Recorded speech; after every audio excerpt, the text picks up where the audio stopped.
1월 첫 번째 주일을 또 우리에게 주셨음을 감사합니다. 오늘도 첫 번째 주일날 찬양해 주신 우리 시원 찬양대 우리 합주단에게 한번 격려의 박수 한번 드리겠습니다.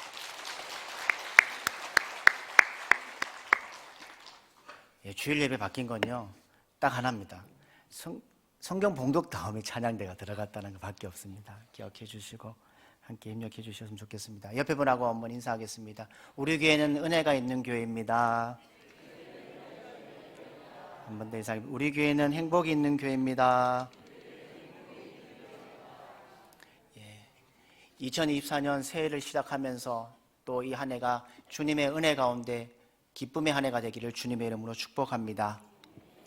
여러분 자전거를 많이 타는 분 계시죠? 자전거를 타면 대부분 바퀴가 몇 개입니까? 예, 2개가 맞죠. 아이들은 3개가 되죠. 두발 자전거 때문에. 그 바퀴에 바람이 없으면 어떻게 됩니까? 넘어지고 안 나갑니다. 바퀴에 바람이 탱탱해져야만이 걸어갈 수가 있죠. 달려갈 수가 있죠. 그것처럼 신앙에도 2가지 축이 있습니다. 나의 신앙을 지탱하고 나의 살아있는 신앙을 되기 위해 2가지 축이 있다는 겁니다.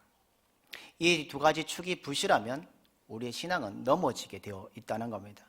내 신앙은 살아있는 신앙이 될 수 없습니다. 그렇다면 우리의 신앙의 핵심, 신앙의 중심은 무엇일까요? 오늘 본문 4절을 보면 이렇게 되어 있습니다. 우리는 오로지 기도하는 일과 말씀 사역에 힘쓰리라 라고 말씀하고 있습니다. 무슨 말씀일까요? 성령 강림 이후에 초대교회, 특별히 예루살렘 교회에 많은 사람들이 몰려들기 시작합니다. 그럴 때에 무슨 일이 생기냐면 구제 문제 때문에 유대파와 또 히브리파 사람들이 다툼을 시작합니다. 그럴 때에 12명의 사도들이 결정을 내립니다. 그 문제를 해결합니다. 지혜롭게 결론을 내립니다.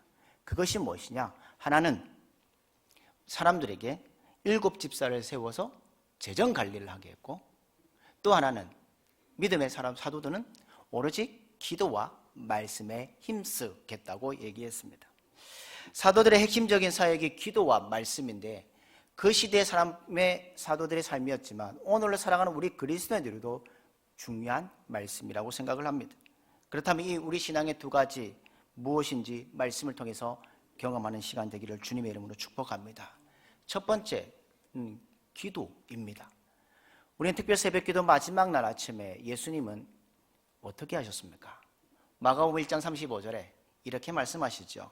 새벽 아직도 밝기 전에 미명에 예수님께서 일찍 나가 한적한 곳에서 기도하시더니 라고 되어 있습니다.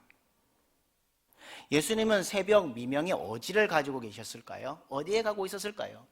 기도의 자리를 찾으셨습니다. 그리고 그분은 삶의 우선순위를 어디에 두셨냐면 기도에 두셨다는 겁니다. 인간이신 예수님이 누구에게 의존하고 있느냐? 아버지 하나님께 의존하는 것이 바로 기도입니다. 우리의 신앙생활도 예수 그리스도의 모습을 닮아가야 합니다. 여러분 물어보겠습니다. 기도가 생각보다 쉬우십니까? 쉽지 않으십니까? 쉽지 않은 이유가 있습니다. 무엇이냐면 기도가 우리의 인간의 본성이 아니기 때문입니다. 우리 인간은 재성을 가진 사람들입니다. 그래서 우리는 의지하지 않으려고 합니다. 죄인된 인간은 자기 힘으로 해결해 보려고 합니다. 기도하고 있느냐, 기도하고 있지 않느냐는 우리가 신앙 가운데 살고 있느냐, 불신앙 가운데 살고 있느냐는 가늠하는 기준이고 표준입니다. 여러분, 하나님을 아버지라 아무나 부를 수 있을까요? 없습니다. 로마서 8장에 보면 양자의 영을 받은 자, 아들의 영을 받은 자만이 기도한다고 말씀하고 있습니다. 여러분, 교회는 출석하는데 기도하지 않으면 하나님의 자녀가 아닙니다. 우리 인간의 삶에 2가지가 있습니다. 2가지 종류가 있습니다. 하나는 인본주의가 있고요. 하나는 신본주의가 있습니다. 인본주의는 말 그대로 인간 자기 주체가 되어서 모든 일을 하는 것입니다. 스스로 결정하고 이끌어갑니다. 거기는 누가 없을까요? 하나님의 존재가 나타나지 않습니다. 자기 방법으로 열심히 합니다. 기도는 없습니다. 하나님에 대한 의존도 없습니다. 불신앙의 모습이라는 것이죠. 그 반면에 신본주의는 무엇이냐? 자신의 방법을 내려놓고 하나님의 방법 앞에 하나님의 뜻을 찾고 문제를 하나님 앞에 인도하길 바라고 해결해 달라고 하는 것입니다. 기도는 자기의 방법을 내려놓아야 합니다. 하나님을 의지하는 태도가 바로 기도입니다. 기도는 바로 하나님을 의지하는 방법임을 기억하는 여러분들 되기를 원합니다. 기도를 통해 우리에게 하나님이 얼마나 필요한 존재인지 잘 드러나게 될 것입니다. 인간의 한계, 인간의 유한성을 인정할 때 우리는 기도할 수밖에 없습니다. 여러분에게 묻습니다. 우리 인간은 스스로 존재할 수 있는 사람이십니까? 스스로 존재할 수 없습니다. 아무리 유능해도 우리는 유한한 존재입니다. 우리는 자급자족이 다 되십니까? 안 됩니다. 우리는 늘 결핍을 느끼며 살아갈 수밖에 없습니다. 그리고 인생의 한계에 부딪혀 살아가는 존재입니다. 하나님은 우리가 기도하지 않아도 하시는 분이십니다. 행하시는 분이십니다. 그러나 우리의 기도를 통해서 하나님은 일하십니다. 기도하지 않으면 그냥 내 일을 열심히 하는 것이지만 기도하면 누가 일하시냐면 하나님이 일하십니다. 이 둘 사이의 차이가 엄청나지요. 그들의 신앙의 모습도 다르다는 겁니다. 전혀 다른 인생을 살아간다는 겁니다. 성경에는 기도에 대한 말씀이 많이 있습니다. 그렇다고 기도만 있습니까? 기도 응답에 대한 말씀도 있습니다. 그러므로 기도는 그냥 우리의 개인의 인생의 넋두리가 아니고 우리의 인격적 수양을 위한 자기 독백도 아닙니다. 기도는 하나님께 드려지는 것입니다. 많은 사람들이 이렇게 말하죠. 저 사람 보니까 신앙생활 잘하고 있네. 신앙생활 잘하는 것이 무엇일까요? 기도의 경험이 쌓여 있을 때 신앙생활을 잘할 수 있습니다. 기도가 바로 깊어지는 것은 신앙을 잘할 때에 깊어진다는 겁니다.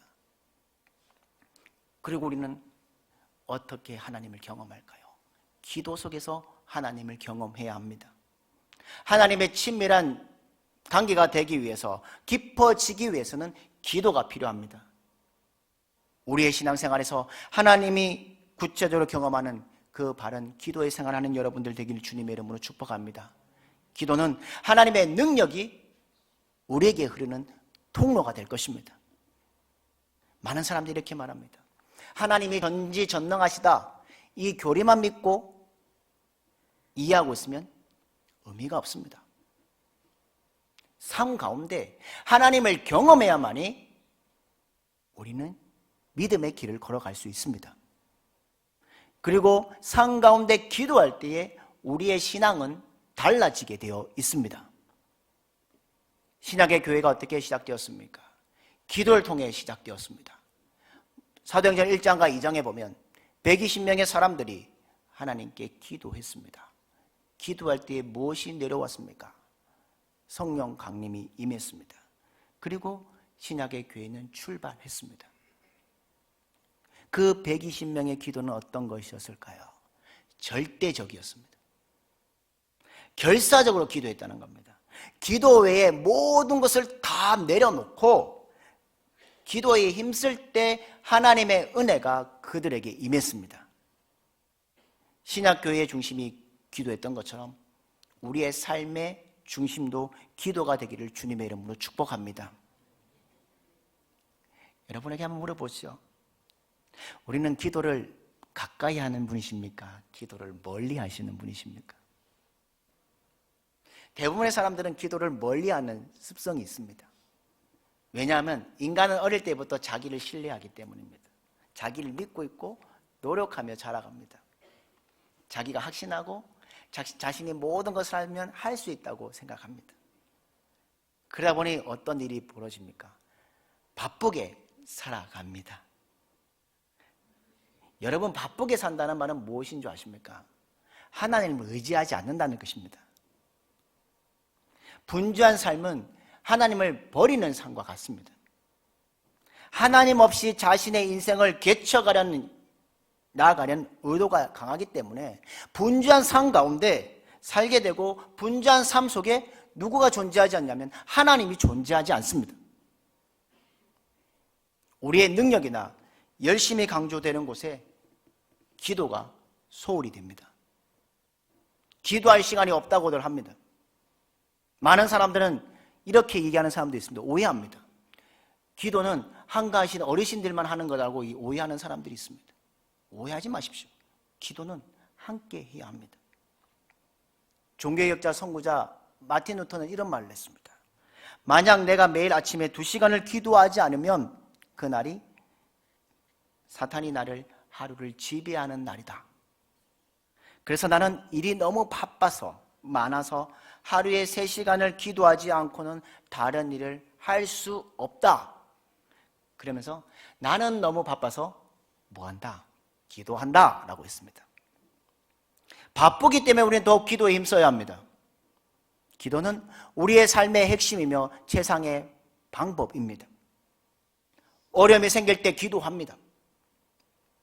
그러므로 기도는 최후의 방책이 아니라 최초의 선택이 되어야 합니다. 문제가 생기고 나서 기도하면 소극적인 신앙생활입니다. 문제가 터지기 전에 일상에서 꾸준히 하나님께 나아가는 연습을 한다면 하나님은 그 문제를 사전에 방지해 주실 뿐만 아니라 하나님의 풍성한 은혜를 날마다 경험하게 될 것입니다. 여러분들은 평소에 몇 분 기도하십니까? 대부분의 통계를 보면 한국교회 기독교인들이 기도를 3분 한다고 합니다. 이 3분도 언제 기도하신 줄 아십니까? 밥 먹을 때 기도한다는 겁니다. 기도하지 않고 사업을 하고, 기도하지 않고 결혼을 하고, 기도하지 않고 이사를 하고, 기도하지 않고 하루 일과를 시작하면 그 성도는 주님과 관계가 멀어지는 타락한 인생을 살아가는 것입니다. 삶의 인상 속에 하나님을 전혀 의식하지 않는다면 우리의 삶은 빗나가는 삶입니다. 그런 삶 속에 하나님의 임재는 느낄 수 없습니다. 결국 그 사람들의 인생은 자신이 주인이 되어 살아가는 엉망의 인생, 타락의 인생을 살아간다는 겁니다. 사랑하는 성도 여러분, 삶의 모든 영역에서 기도하기 시작하면 놀라운 일이 일어날 것입니다. 기도의 위력은 우리가 생각하는 그 이상의 것이 주어지게 되어 있습니다. 기도의 불을 밝히면 우리의 삶은 강력해지고 우리의 위기는 얼마든지 이겨낼 수 있습니다. 한 명언이 있습니다. 기도하지 않는 한 국가보다 기도하는 한 사람이 더 낫다고 얘기합니다. 영국의 메리 왕은 이런 말을 했습니다. 나는 수십만의 군대보다 존 낙스의 기도가 더 두렵다. 또 이런 말도 있죠. 기도하는 어머니의 자식은 결코 망하는 법이 없다. 사랑하는 성도 여러분, 우리가 한 해를 붙들고야 할 것이 무엇입니까? 열심과 노력 이전에 기도해야 합니다. 하나님 없는 열심은 위험한 일입니다. 우리의 열심이 아니라 하나님의 열심이 일어나는 이 한 해가 되기를 주님의 이름으로 축복합니다. 하나님이 일하심을 통해 우리의 인생이 바뀌는 인생이 되기를 주님의 이름으로 축복합니다. 우리의 삶이 바뀌고 우리의 삶을 길을 여는 건 바로 기도입니다. 데살로니가 5장 17절에 이렇게 말하죠. 쉬지 말고 기도하라고 말씀하셨습니다. 믿음으로 기도하면 기도한 만큼 우리의 미래가 보여지게 될 줄 믿습니다. 이번 한 해 온전히 기도한 일에 힘쓰는 저와 여러분들의 삶이 되기를 주님의 이름으로 축복합니다.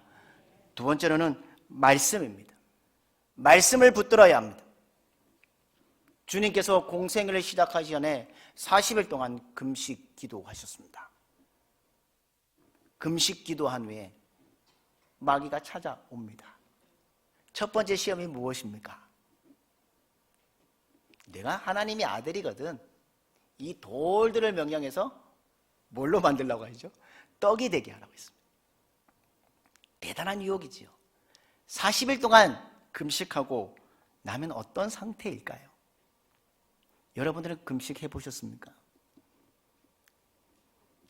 저는 일주일에 금식하는 금식 몇 번 했는데 그때마다 생각나는 것이 있습니다. 3일 지나면 나면 모든 것이 뭘로 보이냐면 먹는 것으로 보입니다. 인간의 식욕이 강하게 느껴지게 되죠. 예수님은 3일이 아니라 40일 동안 금식하셨습니다. 돌을 떡으로 만들 능력도 가지신 분이십니다. 그런데 예수님은 그런 유혹 앞에서 마귀에게 뭐라고 말씀하시냐면 마태복음 4장 4절에 이렇게 말씀합니다. 기록되었을 때 사람이 떡으로만 살 것이 아니요 하나님의 입으로부터 나오는 모든 말씀으로 살 것이니라 하였느니라 라고 말씀하고 있습니다. 주님은 40일 동안 금식하셔서 죽을 수도 있는 상태였지만 내가 죽는 한이 있어도 떡이 아닌 진리를 선택하셨습니다. 진리에 대한 집착을 보여주신 분이십니다. 주님은 지독하게 굶주린 그 상태에서 인간이 가질 수 있는 욕구를 버려버리고 더 중요한 것이 무엇이냐? 말씀이라고 하셨습니다. 40일을 굶으셨지만 단순한 40일이 아닙니다. 죽을 수밖에 없는 그 상황에서 포기할 수 없는 건 무엇이냐? 하나님의 말씀이 더 절실했다는 겁니다. 주님은 당장 배를 채우는 것이 아니라 영의 양식을 기억하셨다는 겁니다. 우리도 한번 보십시오. 하나님 말씀을 들으면 어떻습니까? 그냥 말씀이 중요하다, 좋다, 은혜롭다 이런 정도로 우리의 인간의 욕구를 이겨낼 수 없습니다. 하나님의 말씀과 위력을 제대로 알지 못하면 이 땅을 살아가는 가운데 떡의 유혹에 넘어갈 수밖에 없습니다. 우리는 먹는 문제를 해결하기 위해서 그 이전에 진리의 문제를 정확하게 이해해야 합니다. 진리냐, 빵이냐, 떡이냐의 문제는 우리의 한평생 삶 속에 영적인 싸움을 하고 있습니다. 다툽니다. 올해도 이 문제를 가지고 두고두고 고민할 겁니다. 육신의 그 떡이 우리의 목을 조를 수도 있습니다. 그러다가 에서처럼 팥죽 한 그릇으로 장자권을 팔아버리는 유혹에 넘어갈 수도 있습니다. 진리는 뭘로 보이고 빵은 내 앞에 코앞에 흔들 걸리는 모습도 보일 수 있습니다. 우리가 하나님의 진리를 어느 정도 수준에 이해하고 붙들기 위해서는 우리의 신앙은 결정할 때가 있습니다. 그 결정은 말씀입니다. 여러분, 하나님의 말씀은 세상에 주는 정보가 아닙니다. 하나님의 말씀은 철학이나 이념도 아닙니다. 주일에 한 번 아니면 겨우 성경책을 여는 정도로 결코 세상의 유혹에부터 우리를 지킬 수 없습니다. 우리의 삶 속에 수없이 착시 현상이 벌어집니다. 무슨 착시 현상이냐? 진리보다 떡이 더 크게 보일 때도 있습니다. 그 떡을 선택하게 되면 우리는 진리를 박차버리는 겁니다. 그러나 진리를 외면하고 있지만 그 진리를 외면하고 떡이 생명을 주는 것을 착각하는 순간에 어떤 일이 벌어집니까? 죽습니다. 이스라엘 백성들이 40년의 광야 생활 가운데 자신의 죽음으로 끝난 이유가 무엇입니까? 하나님 말씀에 불평하고 원망했던 것도 있지만 무엇이었냐? 하나님의 진리를 포기하고 육계, 양식에, 탐욕에 빠져 있었기 때문에 죽은 인생이었습니다. 사랑하는 믿음의 성도 여러분, 오늘 우리의 삶에 힘들어진다는 이유가 무엇입니까? 환경이 어렵기 때문에요? 경제적 여건이 어렵기 때문에 힘들어 하십니까? 세상은 힘들어할 때에 생존의 문제로 돈으로 풀려고 합니다. 그러나 우리는 달라야 합니다. 우리의 삶의 문제는 다른 방식으로 세상 사람들과 달라야 합니다. 우리의 삶이 힘들어하는 이유는 빵의 문제가 아니라 진리에 대해서 약화되어 있기 때문입니다. 빵의 문제에 매달려 있는 동안 우리의 영적인 삶은 길을 잃어버리고 우리의 신앙은 약화될 것입니다. 우리 많은 예수님 믿는 사람들이 이렇게 말하죠. 예수님을 믿으면서도 말씀을 무시하는 경향이 있습니다. 여러분, 하나님 말씀을 무시하는 것이 무엇일까요? 뭐라고 말씀하시겠습니까? 바로 하나님의 말씀을 가까이 하지 않는 것이 무시하는 겁니다. 아모스 선지자는 이렇게 선포합니다.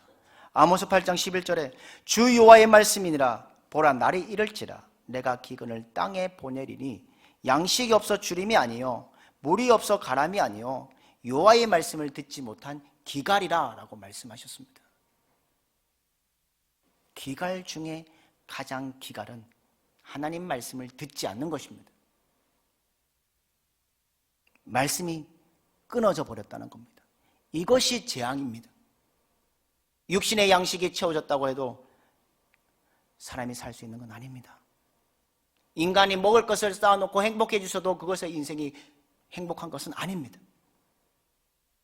우리의 삶에 문제가 생기고 우리의 삶에 그 문제를 풀기 위해 노력할 때에 돈이 없거나 가정에 문제가 생기거나 직장에 어떤 일이 생길 때에 우리의 삶에 위기가 찾아왔을 때에 찾아야 할 첫 번째 방법은 하나님 말씀을 찾아가는 것입니다. 지금 겪고 있는 우리의 문제는 하나님이 오늘 나에게 주시는 말씀으로 구해야 합니다. 우리가 당한 문제, 그 해답은 세상이 주는 건 아닙니다. 처세술로 주는 것도 아닙니다. 인문학이 주는 것도 아닙니다. 하나님 말씀에서 찾아야 합니다. 여러분, 우리 모든 인생의 정확한 답은 성경 말씀 속에 있습니다. 그래서 어디로 나온다고 말씀하시냐? 아까 마태복음 4장 4절에 보면 여호와의 입으로부터 나오는 모든 말씀으로 살라고 말씀하셨습니다. 하나님의 말씀의 진리를 붙들고 그 진리 가운데 있으면 우리는 이기게 되어 있습니다. 말씀을 들을 때 지혜와 우리의 삶의 맛을 보게 될 것입니다. 그리고 이 말씀을 들으면 우리는 힘이 납니다. 이 말씀을 듣게 되면 우리의 영혼이 새롭게 변화될 것입니다. 말씀이 고난을 이기게 합니다. 말씀이 우리의 미래를 보여줍니다. 말씀이 가까이 할 때에 내 삶의 염려는 사라지고 하나님의 놀라운 축복의 은혜가 넘쳐지게 될 것입니다. 여러분, 말씀을 읽지 않을 때에 엉뚱한 곳에서 문제를 해결하려고 합니다. 육신의 욕심은 점점 강해지고 진리에 대한 열망은 점점 사라지게 되어 있습니다. 여러분, 말씀 앞에 서서 고민하지 마십시오. 여러분의 머리로 어떤 방법으로 해결하지 마십시오. 그런 방법을 하면 우리의 인생은 계속 꼬이고 풀리지 않습니다. 누가 보고 보면 나사로의 집에 예수님이 찾아오십니다. 그 여동생 마르다와 마리아 얘기를 여러분들은 잘 아십니다. 그때 마리아는 어느 곳에 있었습니까? 한 곳에 바라보고 꽂혀 있습니다. 바로 어디를 바라보았냐? 주님의 입을 바라보았습니다. 주님의 입에서 나오는 모든 말씀을 바라보았고 걸었습니다. 그래서 자신에게 앙칼지게 소리치는 언니의 소리에도 기울이지 않았습니다. 그 마리아는 비밀을 다 알고 있는 사람입니다. 주님의 입을 주목하는 사람은 주님의 입으로부터 나오는 말씀의 위력을 알고 있습니다.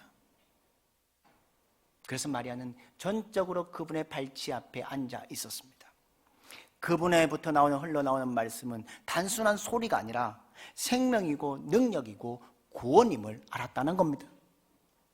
사랑하는 믿음의 성도 여러분, 하나님 말씀은 빛이고 길입니다. 아무리 힘들고 어려워도 하나님 말씀이 내 귀에 들려지면 우리의 길이 빛나게 될 것이고 보이게 될 것입니다. 시편 119편 105절에 이렇게 말씀하시죠. 주의 말씀은 내 발의 등이요 내 길의 빛이니라 라고 말씀하셨습니다. 등이 무엇입니까? 매일의 일상의 길을 비춰주는 것처럼 그것이 바로 말씀이라는 겁니다. 내 삶의 전체가 비춰지는 빛을 나타나는 것이 말씀이라는 겁니다. 말씀은 매일매일 우리의 삶 속에 비춰주고 내 인생의 전체를 비춰줄 것입니다. 말씀이 없으면 흑암입니다. 주님이 마귀에게 하신 말씀 가운데 하나님의 입으로부터 나오는 모든 말씀으로 살 것이라는 것이 있습니다. 여기에 중요한 단어가 있습니다. 나오다입니다. 헬라 성경을 보면 이렇게 되어 있습니다. 본래 뜻은 뭐뭐에서부터 계속적으로 흘러나오는 것이라고 되어 있습니다. 한 번으로 끝나는 것이 아니라 하나님의 말씀은 매일매일 우리에게 흘러넘친다는 겁니다. 계속 흘러간다는 겁니다. 왜 그럴까요? 하나님은 살아계신 분이시기 때문에 매일매일 삶 속에서 우리에게 말씀을 흘러주신다는 겁니다. 하나님의 말씀의 위력이 어떻습니까? 히브리서 4장 12절에 이렇게 말씀하시죠. 하나님의 말씀은 살아있고 활력이 있어 좌우의 날쌘 어떤 검보다 예리하여 혼과 골수를 찔러 쪼개기까지 하며 또 마음의 생각과 뜻을 감찰하시느냐라고 말씀하셨습니다. 살아있고 생명력이 있는 말씀이 우리의 영혼을 깨워줄 것입니다. 하나님의 말씀이 우리 속에 들어가면 우리의 어려움 속에서도 진리 안에서 우리의 영혼이 회복될 것입니다. 소망과 기쁨을 가지고 평안을 누릴 수 있습니다. 한 해 동안 하나님의 말씀이 우리 귀에 들려지는 은혜가 있기를 주님의 이름으로 축복합니다. 내 삶이 힘들고 어려워도 하나님의 말씀이 정확하게 들려진다면 하나님 우리에게 빛을 비출 것이고 소망이 임하게 될 것입니다. 사랑하는 믿음의 성도 여러분, 하나님은 인격적인 분이십니다. 인격적인 분이라는 말은 무엇이냐면 하나님과 나 사이에서 말씀을 주시는 분이십니다. 말씀을 알려주십니다. 주일의 설교를 듣고 그 가운데 하나님 말씀이 임하는 역사, 깨달아지는 은혜, 성령의 조명이 일어나 하나님께서 지금 이 순간에도 나에게 말씀하시는 말씀이 들려질 때에 하나님은 일하기를 시작하십니다. 하나님은 오늘도 각 사람에게 말씀을 부지런히 말씀하십니다. 중요한 건 무엇일까요? 우리가 들어야 합니다. 듣는 줄 아는 귀가 복이 있습니다. 그러면 그 말씀이 우리의 삶의 능력이 됩니다. 말씀을 사랑하고 말씀에 깊이 빠질 때에 말씀에서 즐거움을 누리는 은혜, 그 삶이 있기를 주님의 이름으로 축복합니다. 말씀을 사모하는 자에게 주시는 축복이 시편 1편이 있습니다. 시냇가에 심은 나무처럼 많은 열매를 맺고 잎사귀가 마르지 않을 뿐이라 하나님께서 그 길을 인도하신다고 말씀하셨습니다. 형통한다고 말씀하셨습니다. 여호수아에서도 시편 1편에서도 하나님의 말씀의 묵상과 형통은 똑같습니다. 함께 있습니다. 우연이 아닙니다. 우리의 영혼은 말씀을 들어야 살아납니다. 우리 믿음의 성도는 빵이 아닌 하나님의 진리를 깨닫고 선택할 때에 살아나게 되어 있습니다. 사랑하는 성도 여러분, 기도와 말씀이 우리의 삶에 비춰지고 이끌어 줄 것입니다. 기도와 말씀을 제쳐놓고 우리의 신앙생활은 자라날 수 없습니다. 이 두 가지가 빠지면 우리의 삶은 연약한 집안 위에 세워진 집과 같습니다. 겉은 아무리 대단해 보여도 말씀과 기도가 세워지지 않으면 바람이 불고 폭풍이 오면 무너지는 모래와 같은 집으로 살아갈 수밖에 없습니다. 여러분, 기도와 말씀은 균형이 중요합니다. 둘 중 하나가 약화되면 안 됩니다. 기도와 말씀은 함께 나아가야 합니다. 자전거 바퀴도 두 바퀴가 같이 가야지만 한 바퀴가 떨어지면 넘어지고 달려갈 수가 없는 것처럼, 그뿐만 아니라 우리의 두 발이 똑같이 건강해야 같이 걸어가는데 한 발이 약해지면 어떻게 됩니까? 기울어지고 넘어지게 되어 있습니다. 말씀을 보는 만큼 기도해야 합니다. 기도하는 만큼 말씀을 듣고 보아야 합니다.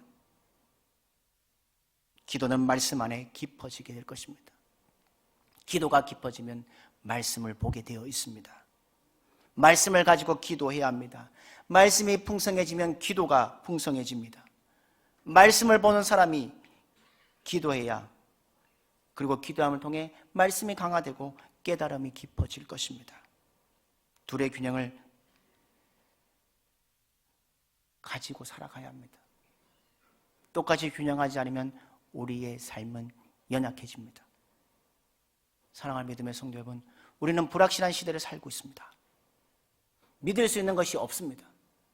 세상 사람들이 이렇게 말하죠. 아무리 믿음직스가 보여도 그것이 우리를 속일 수도 있습니다. 세상의 이런 말을 하죠. 가짜가 진짜처럼 판을 치는 세상을 살고 있습니다. 자칫하면 우리가 가짜를 따랐을 수도 있습니다. 거짓된 속임수에 우리의 삶을 맡길 수도 있습니다. 그 전에 우리는 진짜를 붙잡아야 합니다.